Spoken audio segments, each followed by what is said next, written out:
Previous lecture में हमने देखा था कि डॉकर क्या होती है, ठीक है।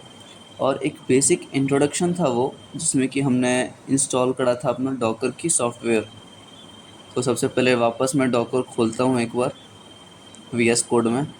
तो फर्स्ट लेक्चर में मैंने यही देखा था कि डॉकर क्या है।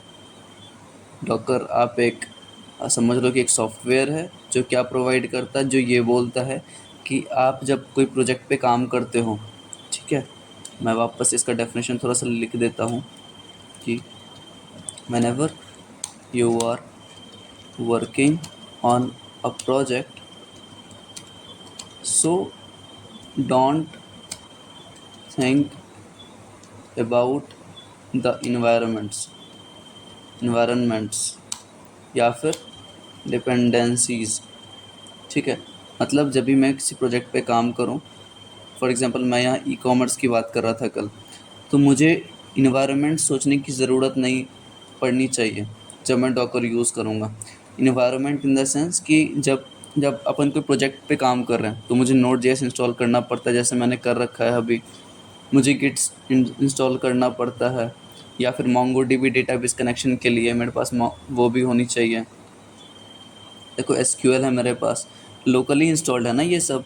लेकिन जब डॉकर आएगा मेरे पास तो ये सब मुझे लोकल नहीं चाहिए। फिर जब मैं डॉकर इंस्टॉल कर लूँगा ना, अभी तो कर रखा है, लेकिन मैं जब डॉकर पे काम करूँगा तो ये जितनी भी चीज़ें मैंने बोला ना, नोड जेएस मोंगोडीबी, तो मुझे लोकली इंस्टॉल नहीं करनी पड़ेगी। उसका बस एक क्लोन कहाँ पे मैं स्टोर करवाऊँगा, डॉकर में। समझ आया कि जब मैं डॉकर पे काम करूँगा, ये सारे सॉफ्टवेयर्स का एक क्लोन मैं अपने डॉकर के इनसाइड स्टोर करके रखूँगा, ठीक है। एग्ज़ाम्पल हम अभी देखेंगे इसके नेक्स्ट वाले लेक्चर में अच्छे से डायग्रामेटिक रिप्रेजेंटेशन के थ्रू। लेकिन मैं पहले प्री रिक्विजिट बता देना चाहता हूँ इस चीज़ की। तो पहला प्री रिक्विजिट ये था कि बेसिक लिनक्स कमांड आपको आनी चाहिए। ये मैं इसलिए बता रहा हूँ क्योंकि देखो जो भी प्रोजेक्ट बनती है ना आजकल, वो एट द एंड लिनक्स पे ही बेस्ड रहती है टोटल, ठीक है। काफ़ी सिक्योरिटी इश्यूज आते हैं नहीं तो बेसिक अपने पास पहला चीज़ कि लिनक्स का कमांड थोड़ा बहुत आना चाहिए। नहीं आता तो कोई बात नहीं, बिल्कुल टेंशन नहीं लेना इस चीज़ के रिगार्डिंग। दूसरी रिक्विजिट क्या है ना, वीटी इनेबल होना चाहिए। मैं आपको एकदम बेसिक स्क्रैच से चीज़ें बता रहा हूँ, ठीक है। तो ज़्यादा दिमाग नहीं लगाना इस चीज़ में। वीटी का क्या मतलब होता है, वर्चुअल टेक्नोलॉजी। क्योंकि काफ़ी देखो डॉकर एक अपडेटेड सॉफ्टवेयर है, मतलब काफ़ी मॉडर्न सॉफ्टवेयर है। तो ये वर्चुअल टेक्नोलॉजी एक कोई फीचर होता है, देख लेते हैं हम। Virtual technology in a Docker,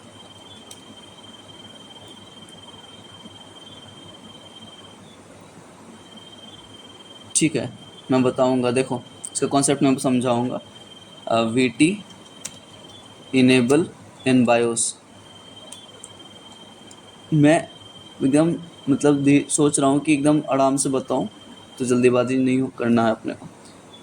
देखो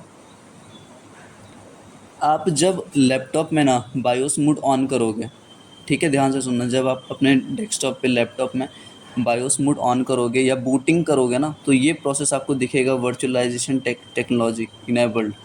दिख रहा है आपको यहाँ पे, रेड रेड में दिख रहा है यहाँ पे, देखो आप अच्छे से। वर्चुअलाइजेशन टेक्नोलॉजी को इनेबल रखना है हमेशा, ठीक है। अब क्यों रखना है, क्या होता है ये चलो थोड़ा सा बताता हूँ मैं। वीटी इनेबल इसलिए रखना है क्योंकि Docker works on virtual system.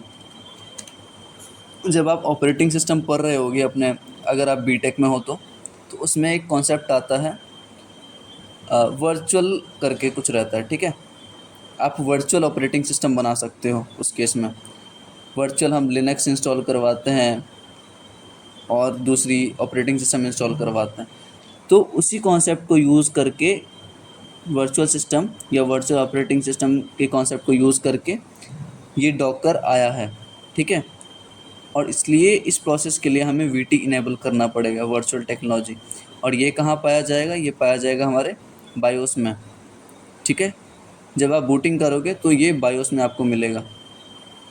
इतना समझ लिया, वीटी इनेबल करना है। अब तीसरी चीज़ जो रिक्वायरमेंट है हमारे पास वो है WSL, ठीक है। WSL क्या होता है तुम्हारा? WSL का मेन मतलब होता है तुम्हारा कि let's say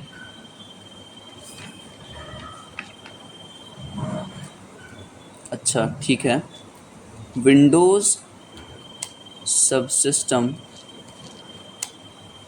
Linux, Windows subsystem Linux, ठीक है। और ये तभी करना है जब आप विंडोज़ पे काम कर रहे हो, वाइल वर्किंग ऑन विंडोज़।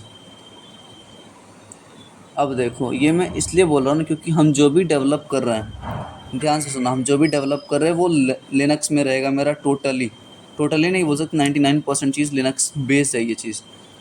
और हम चला कहाँ रहे हैं इसको? विंडोज़ में चला रहे हैं। ध्यान से सुनना, विंडोज़ सब सिस्टम में चला रहा है, किसको? लिनक्स में। तो WSL आपको इंस्टॉल करना पड़ेगा, ये मैं अभी करके दिखाऊंगा। वर्चुअल टेक्नोलॉजी जो नए लैपटॉप्स आते हैं उसमें ऑलरेडी इनेबल्ड रहता है, ठीक है। अपन देखते हैं कहीं मिल सकता है क्या।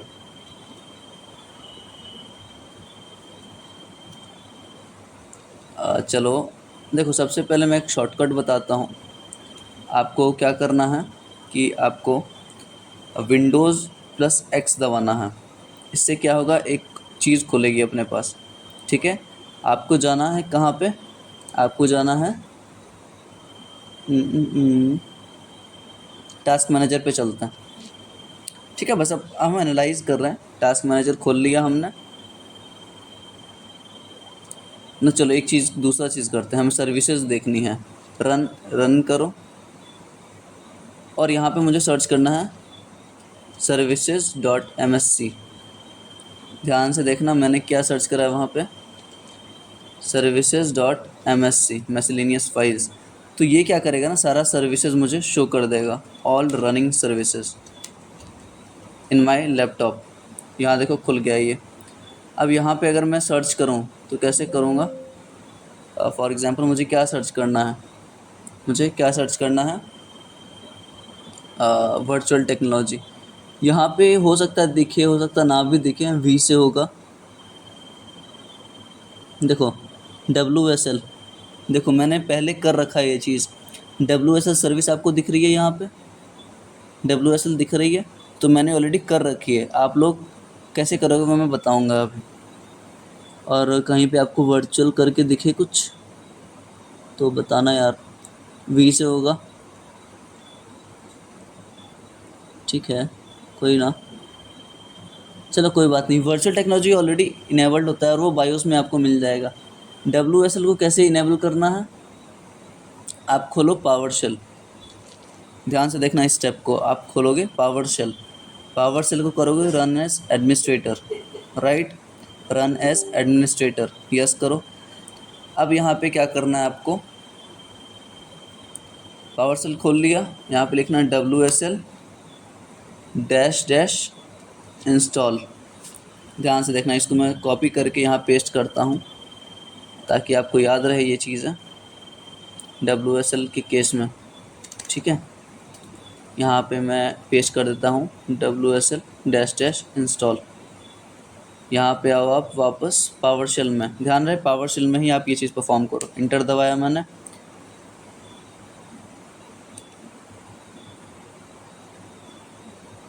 ओके, ये ठीक है, ये परफॉर्म कर रहा है शायद बैकग्राउंड में, तो इस चीज़ का टेंशन नहीं लेना, हो जाएगा ये चीज़, ओके। या फिर डायरेक्ट WSL इंस्टॉल भी लिख सकते हो आप। ये कर रहा है, अगर ये ब्लिंक वाला आ रहा है तो शायद कर रहा है ये चीज़, ठीक है। इसको टाइम देना, ऐसे ही होगा। WSL इंस्टॉल कर लेना आप इस चीज़ से, ठीक है। उसके बाद आपका यहाँ पे services.msc पे जाओगे, रन करोगे, फिर services.msc पे जाओगे, यहाँ आपको दिख जाएगी लास्ट में कि हाँ आपको WSL सर्विस चल रही है, ठीक है। नेक्स्ट लेक्चर में मिलता है।